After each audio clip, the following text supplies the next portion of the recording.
ईश्वर के सभी प्रिय भक्तों को मेरा सादर प्रणाम। स्पिरिचुअल एंड इनर पीस में आप सभी का स्वागत है। आज मैं आपको मार्गशीर्ष कृष्ण पक्ष की एकादशी की कथा और महत्व के विषय में बतलाने वाली हूँ। तो आइए श्री हरि नारायण और उनके पावन चतुर्भुज रूप का हम वंदन करते हैं, ध्यान करते हैं और इस कथा को आरंभ करते हैं। एक बार की बात है कि नैमिषारण्य में श्री सूत जी सभी महर्षियों को एकादशी के महत्व और कथाएं बतला रहे थे और कह रहे थे कि जो भगवान श्री कृष्ण ने एक बार सभी पांडव बंधुओं को एकादशी का व्रत का महत्व और कथाएं बतलाई थी, वही आज हम आपसे कहते हैं। इसे आप भक्ति और प्रेम पूर्वक सुनिए। एक बार सभी पांडव बंधुओं ने श्री हरि कृष्ण जी से पूछा कि प्रभु, एकादशी व्रत का क्या महत्व होता है और इसका पुण्य फल क्या होता है। आपने एकादशी व्रत को तीर्थों से और स्नान दान से अधिक क्यों महत्व दिया है, इसे क्यों इतना पुण्य फलदायी बताया है। ऐसा क्यों आपने कहा कि शास्त्रों राजस्व यज्ञ का जो पुण्य फल होता है वो इसके आधे फल के समान भी नहीं होता है। इसमें क्या विशेषता है, कृपा कर आप हमें ये भी बतलाएं। तब श्री कृष्ण जी बोले कि सर्वप्रथम हेमंत ऋतु के मार्गशीर्ष माह के कृष्ण पक्ष की एकादशी व्रत को करना चाहिए।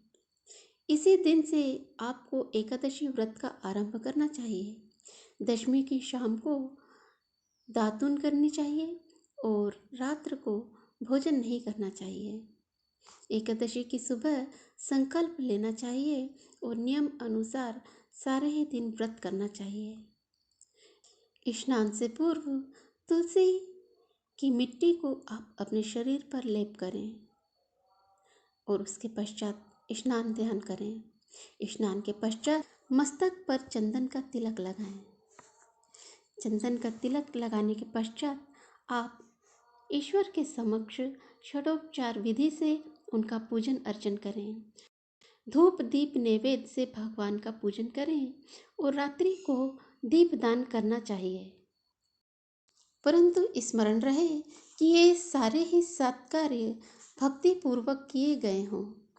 रात्रि में जागरण करते हुए श्री हरि नाम का जाप संकीर्तन करना चाहिए तथा किसी भी प्रकार की भोग विलास या स्त्री प्रसंग से सर्वदा दूर रहना चाहिए। एकादशी के दिन श्रद्धा पूर्वक ब्राह्मणों को या फिर जरूरतमंदों को दान दक्षिणा आदि देना चाहिए। गाय के लिए ग्रास निकालना चाहिए। जो पुरुष धार्मिक जन हैं उन्हें शुक्ल पक्ष और कृष्ण पक्ष की एकादशियों में कोई भी भेदभाव नहीं समझना चाहिए। ऐसा करना उचित नहीं होता है। इस विधि के अनुसार जो मनुष्य व्रत करता है उसे शंखोद्धार तीर्थ के दर्शन का जो पुण्य फल होता है वो एकादशी व्रत के 16वें भाग के बराबर भी नहीं होता है। अतः हे अर्जुन, जो मनुष्य व्यतिपात योग में, संक्रांति में तथा चंद्र और सूर्य ग्रहण में दान देने से और कुरुक्षेत्र में स्नान करने से पुण्य प्राप्त होता है, वही पुण्य प्राप्त होता है एकादशी के व्रत करने से। जो फल वेद पाठी ब्राह्मणों को 1000 गोदान करने से मिलता है उससे 10 गुना अधिक पुण्य एकादशी व्रत के प्रभाव से मिल जाता है। जो पुण्य 10 ब्राह्मणों को भोजन करवाने से मिलता है वह एकादशी के पुण्य के 10वें भाग के बराबर भी नहीं होता है। निर्जल व्रत करने का आधा फल एक बार भोजन करने के बराबर होता है।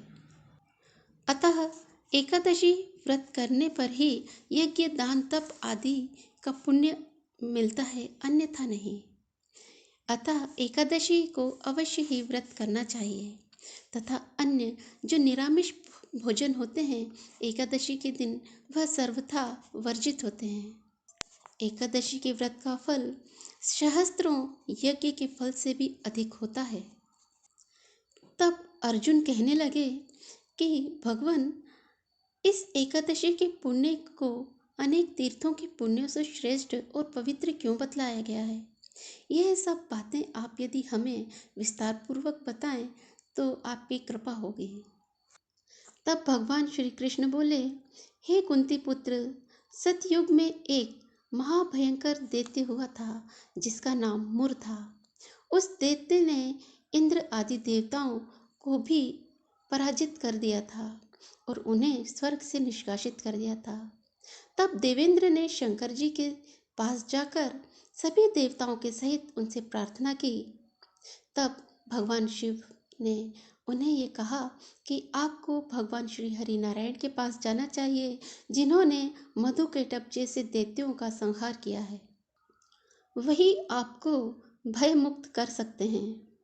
तब इंद्र सहित सारे ही देवतागण भगवान श्री हरि नारायण के पास क्षीर सागर बैकुंठ धाम में जा पहुँचे।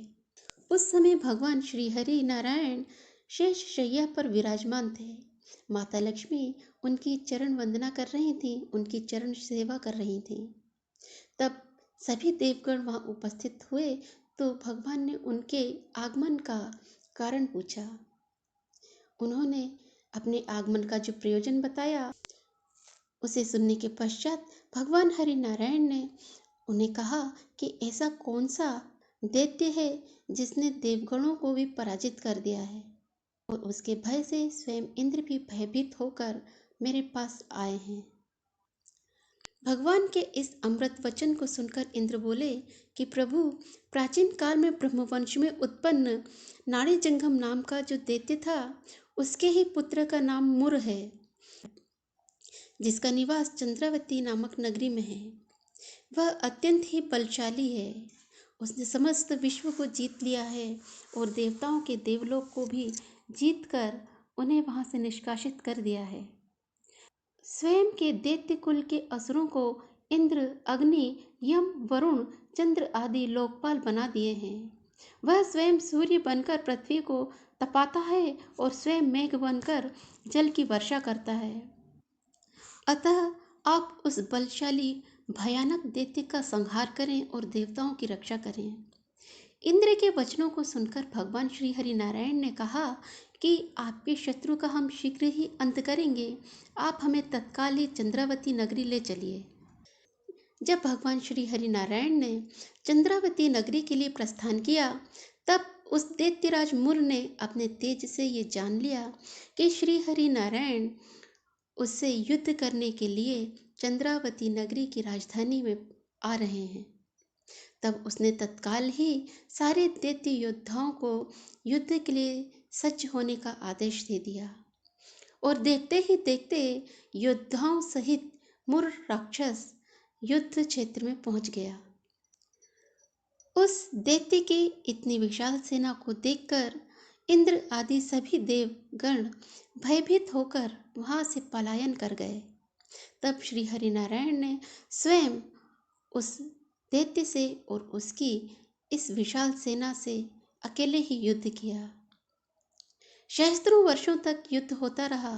अंत में जब सारे ही शस्त्र भगवान श्री हरि नारायण के उसके ऊपर फूल बनकर गिरने लगे, तब श्री हरि नारायण ने उसके साथ में द्वंद्व युद्ध किया। यह द्वंद्व युद्ध भी सहस्त्रों वर्षों तक चलता रहा।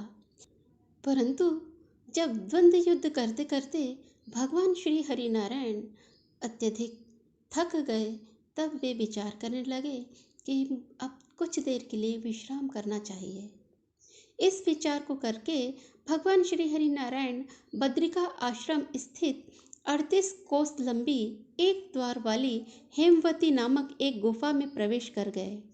उस गुफा में पहुंचकर भगवान श्री हरि ने शयन किया। तब वह दैत्य भी उनके पीछे पीछे वहां जा पहुंचा। जब भगवान को शयन करते हुए उस दैत्य ने देखा तो वह हंस पड़ा और बोला कि इन्हें तो इसी दशा में मार देना चाहिए। जैसे ही वो मुर दैत्य भगवान श्री हरि नारायण को मारने के लिए उद्धत हुआ, तभी श्री हरि नारायण के देह से एक तेज प्रकट हुआ। तब वह तेजपुंज एक अत्यंत ही बलशाली और सुंदर कन्या के रूप में परिवर्तित हुआ। उस तेज से उत्पन्न उस कन्या ने उस दैत्य के साथ में युद्ध किया। जब वह दैत्य उस कन्या को पराजित ना कर पाया, तब उसने अपने सारे ही मर्यादाओं को भूलकर उस कन्या के साथ में द्वंद्व युद्ध करने का निश्चय किया, और इस प्रकार वह उस कन्या के साथ द्वंद्व युद्ध करने लगा, जिसे देखकर उस कन्या ने एक हुंकार भरी, जिसको सुनकर उस दैत्य के प्राण पखेरु ही उड़ गए। इस प्रकार उस कन्या ने इस मूर्ख दैत्य का वध किया। परंतु जब भगवान श्री हरि नारायण की निद्रा टूटी और वह जागृत हुए, उन्होंने इस दैत्य को मृत पाया। तब उन्होंने पास खड़ी उस कन्या से पूछा। तब उस कन्या ने सारा ही वृत्तांत कह सुनाया। तब भगवान श्री हरि नारायण ने अत्यंत प्रसन्नता के साथ उस कन्या से वर मांगने के लिए कहा। तब उस कन्या ने कहा कि यदि आप मुझे कोई वर देना ही चाहते हैं तो मुझे वरदान दें कि मेरा व्रत करने वाले हर मनुष्य को पुण्य फल की प्राप्ति हो। कोई भी प्राणी, देव या मनुष्य मेरे इस व्रत को करता है तो उसके समस्त पाप नष्ट हो जाएं, वह पाप मुक्त हो जाए और अंत में स्वर्ग को प्राप्त करे, और इच्छा करने वाला व्यक्ति वैकुंठ धाम को प्राप्त करे। मेरे व्रत का आधा फल रात्रि में मिले और उसका आधा फल एक समय भोजन करने वाले को मिले। जो श्रद्धालु भक्ति पूर्वक मेरे इस व्रत को करेंगे वह निश्चय ही विष्णु लोक को प्राप्त करेंगे। जो मनुष्य श्रद्धा पूर्वक दिन और रात्रि में फलाहार करेंगे वह धन धान्य से भरपूर हो जाएंगे, और जो मनुष्य निराहार रहकर आपकी भजन पूजन करेंगे वह विष्णु धाम को प्राप्त होंगे। और इस दिन यदि कोई भी मनुष्य आपसे प्रेम पूर्वक, भक्ति पूर्वक आपका पूजन अर्चन करे तो वह आपके प्रेम का पात्र बने, उसे आपका वात्सल्य, आपका प्रेम, आपका माधुर्य प्राप्त हो। तब भगवान श्री हरि नारायण ने तथास्तु कहते हुए कहा कि ऐसा ही होगा।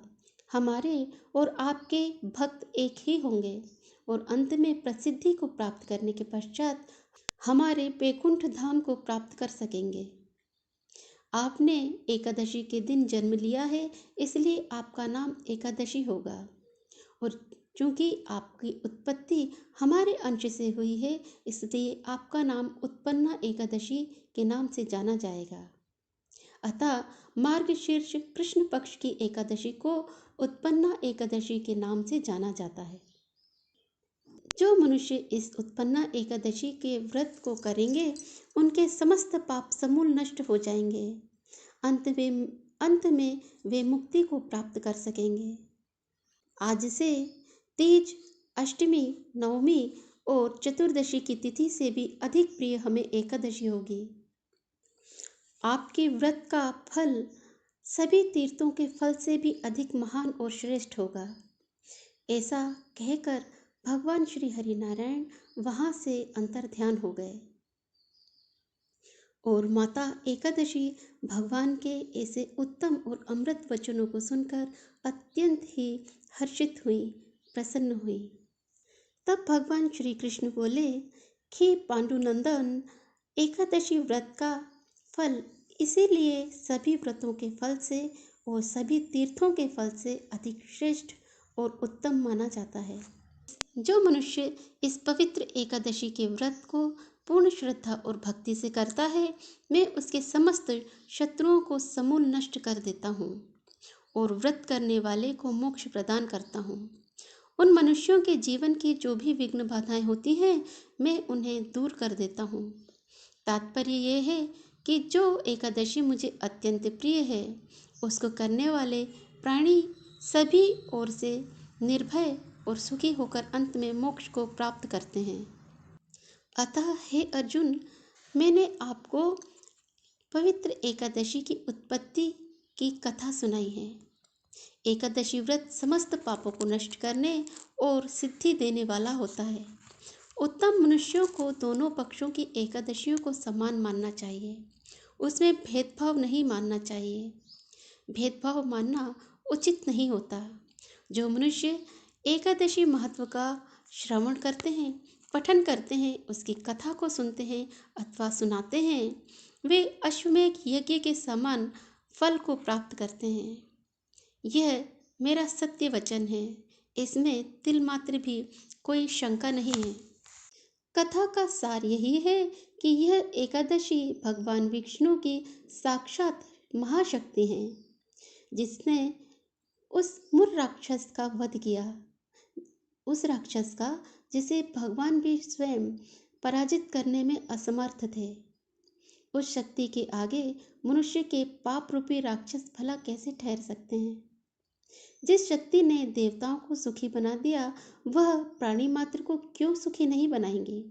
सुख, समृद्धि, शांति और मोक्ष सब कुछ उसे सहज ही प्राप्त हो जाएगा, जो श्रद्धा और भक्ति से इन माता की वंदना करता है, पूजन करता है, व्रत करता है।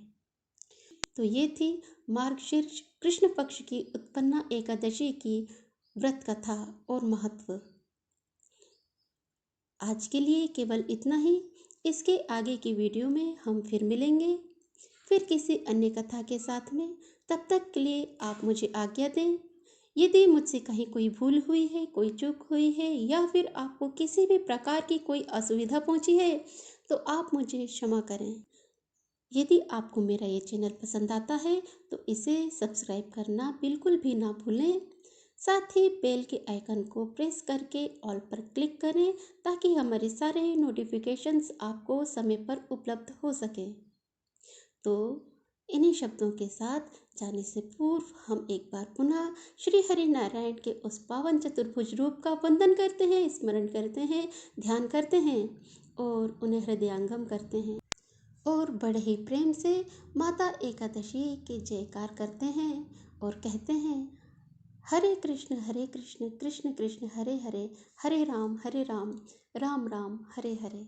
जय श्री कृष्ण, जय श्री राधे। नमस्कार।